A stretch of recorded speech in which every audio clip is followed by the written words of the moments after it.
തിരിച്ചിടണം. ഇതെന്താണ്? ഇത് സവാള. ഇത് കേര കറി വയ്ക്കാൻ പോവാം. ഓക്കെ, കേര നന്നാക്കി വെച്ചിട്ടുണ്ട്.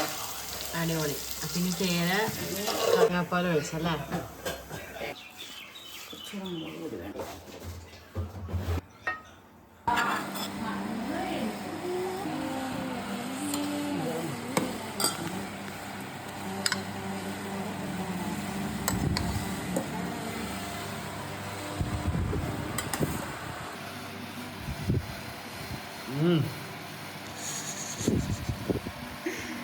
അമ്മയുടെ കറിയും എൻ്റെ മിക്സും കൂടെ ആയപ്പോ ഇവ എന്റെ മിക്സ് ഒന്നാക്കി ക്രെഡിറ്റ് എടുക്കാൻ അതിലും നല്ല മിക്സിങ്ങിലും കാര്യമുണ്ടല്ലേ? പറ. നല്ല നല്ല രസം.